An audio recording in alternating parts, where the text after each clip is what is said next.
Stéphane, tu es le directeur de programme de politique européenne à la Fondation européenne du climat.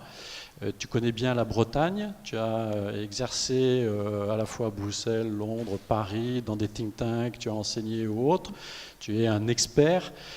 Comment tu vois à la fois la loi sur la transition énergétique, ce que fait l'Europe dans le domaine de la transition énergétique, et 3, un petit peu les premières réactions de ce débat?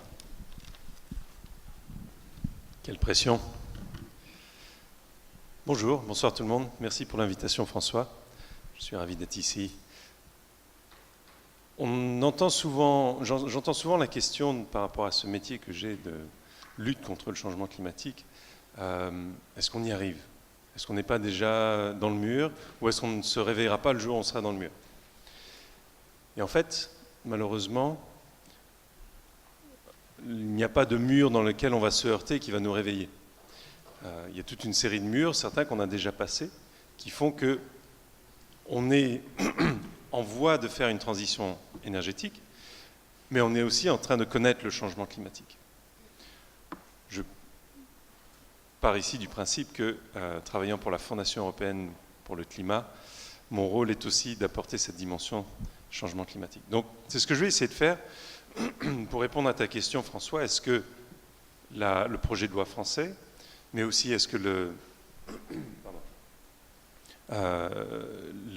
paquet énergie-climat qui se dessine au niveau européen pour 2030 et les perspectives pour un accord climatique à la fin 2015 nous engagent à la fois dans cette transition énergétique, mais aussi et principalement pour répondre à ce défi du changement climatique. Alors, pour moi, aujourd'hui, il y a deux aspects, et je ne vais pas verser dans un populisme qui est, semble-t-il, à la mode politiquement aujourd'hui, mais il me semble, la thèse que je vais vous exposer en deux parties, deux sous-parties, comme il se doit, c'est que nos élus, nos dirigeants politiques ne voient pas aujourd'hui les murs auxquels nous faisons face, mais que les citoyens sont prêts à les surmonter. Alors, je sais que dit comme ça peut paraître très populiste, mais je vais vous expliquer pourquoi. Alors, aujourd'hui, les murs, vous les connaissez. On en entend parler dans les médias et je sais qu'en termes de théorie de la communication sur les enjeux climatiques, environnementaux, etc., on nous conseille de ne pas répéter les mauvaises nouvelles. Mais les mauvaises nouvelles, vous les connaissez. Une espèce animale ou végétale disparaît sur la planète toutes les 20 minutes. Le réchauffement climatique est aujourd'hui déjà quasiment de 1 degré par rapport à la phase pré-industrielle, ce qui entraîne déjà des dégâts significatifs. Donc, Cynthia a laissé des marques significatives non loin d'ici. Et au final, le changement climatique est bien documenté. Il y a eu un certain nombre de rapports récemment. Le groupe intergouvernemental des experts sur l'évolution du climat, le GIEC, vous l'aurez vu aussi dans les médias, a publié différents rapports fin 2013 et encore cette année. Lord Stern, qui avait fait un rapport sur l'économie du changement climatique, a mis à jour ses analyses.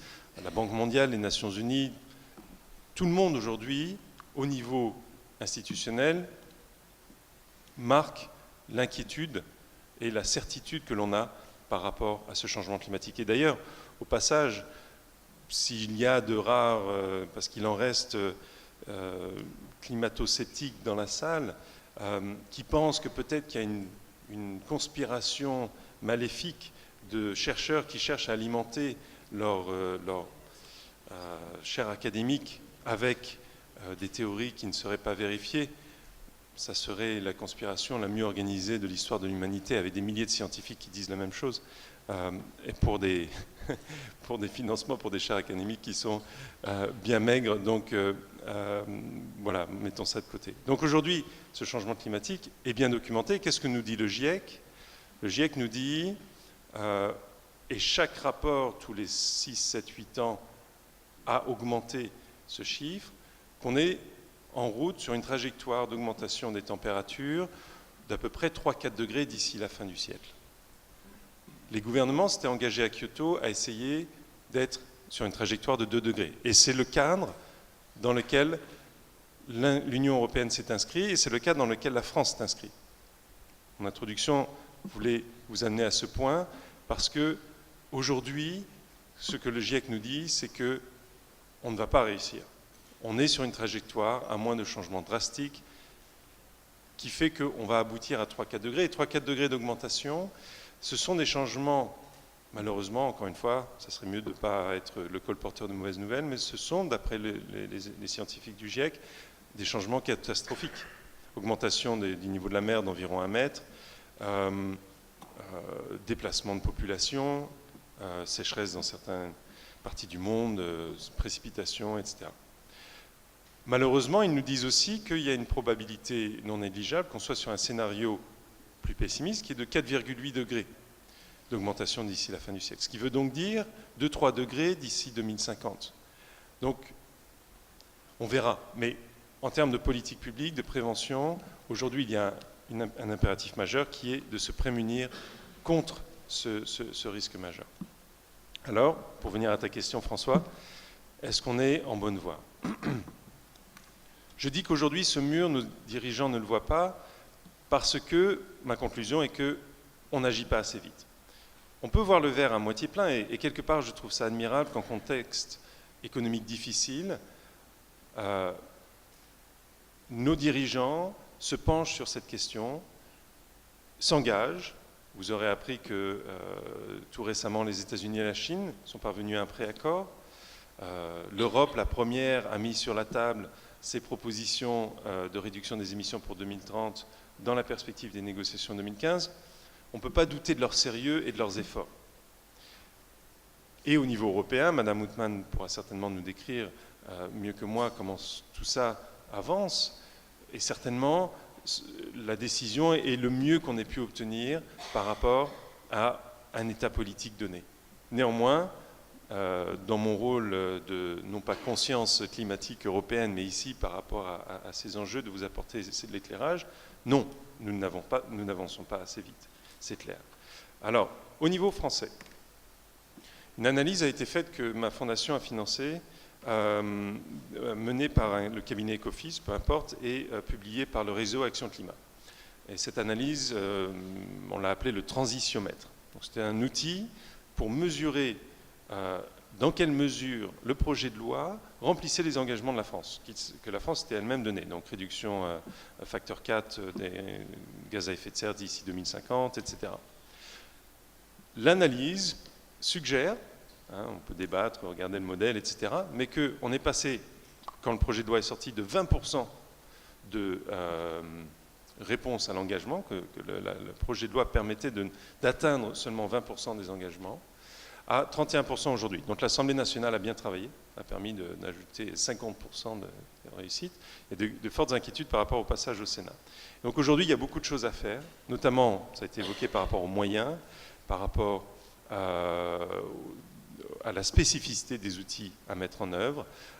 Certains secteurs sont négligés, notamment par rapport au transport, l'étalement urbain, aussi l'efficacité énergétique dans l'industrie. Bon. Donc il y a aujourd'hui dans le projet de loi français une vraie prise de conscience. On n'aurait pas eu le même débat il y a 10 ans, on n'aurait pas eu le même propos par rapport à l'importance donnée à l'efficacité énergétique, renouvelable, etc. Mais on ne se donne pas encore assez les moyens. 31%.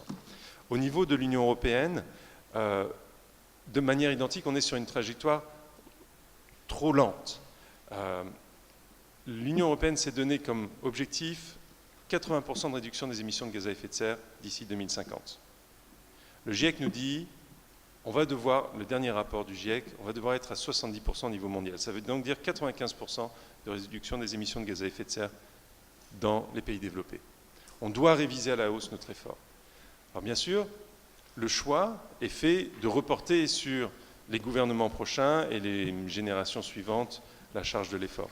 Mais cet effort, soit il nous rattrapera parce qu'on constatera et on se réveillera à temps pour accélérer l'effort, soit on le paiera d'une autre manière. L'effort d'efficacité énergétique et d'énergie renouvelable, les analyses d'impact de la Commission européenne elle-même montrent qu'on n'est pas sur la fourchette haute de l'effort et le mot ambitieux est souvent employé, on n'est pas dans une trajectoire ambitieuse. Dernier point, États-Unis et Chine. Ils ont envoyé un signal diplomatique très fort qui encourage d'autres pays à faire un effort. Donc c'est bien. Là aussi, les choses avancent. On ne peut pas dire que, pardonnez le langage, les États-Unis ou la Chine s'en foutent. Non. Mais le fait que la Chine vise un pic de ses émissions d'ici 2030 fait qu'on ne pourra de fait pas atteindre 2 degrés de réduction des émissions, 2 degrés d'augmentation de la température. Et ce chiffre qui est totémique et abstrait pour nous va le devenir de moins en moins. C'est très significatif. Encore une fois, au-delà de 2 degrés, le GIEC nous dit conséquences catastrophiques. On verra quel type de catastrophe. Mais donc il va devoir y avoir une accélération. Bref, de tous les côtés, cette accélération est nécessaire. Quand je disais, pour un petit peu attirer votre attention, propos populistes, nos dirigeants ne voient pas encore ces murs, ils vont devoir les voir concrètement plus rapidement, mais les citoyens le voient. Notre fondation a commandé plusieurs sondages, et comme je suis arrivé à 10 minutes, 12 secondes, je vais résumer. Ces sondages montrent que les citoyens sont prêts. Et quand on regarde dans le détail, ils ne sont pas juste prêts à dire oui, allez-y, faites des renouvelables, c'est toujours bien. Ils sont prêts à financer. Les entreprises aussi. On a fait 2 sondages d'échantillons représentatifs de toutes les entreprises en France et en Allemagne qui nous disent on est prêt à investir, on est prêt à payer plus cher l'énergie, on comprend l'urgence et on est prêt à le faire. Donc aujourd'hui, c'est un encouragement très fort pour les décideurs à sortir d'un schéma par lequel les lois en France, en Allemagne, au niveau européen, sont le résultat de compromis du fait des conflits d'intérêts entre les tenants de l'ancien régime énergétique et les potentiels bénéficiaires du prochain régime énergétique. Il y a une transition énergétique à faire. Les citoyens et le tissu économique est prêt à le faire. Il faut réviser nos modes de gouvernance par rapport à cet enjeu. Merci infiniment d'avoir tenu les temps.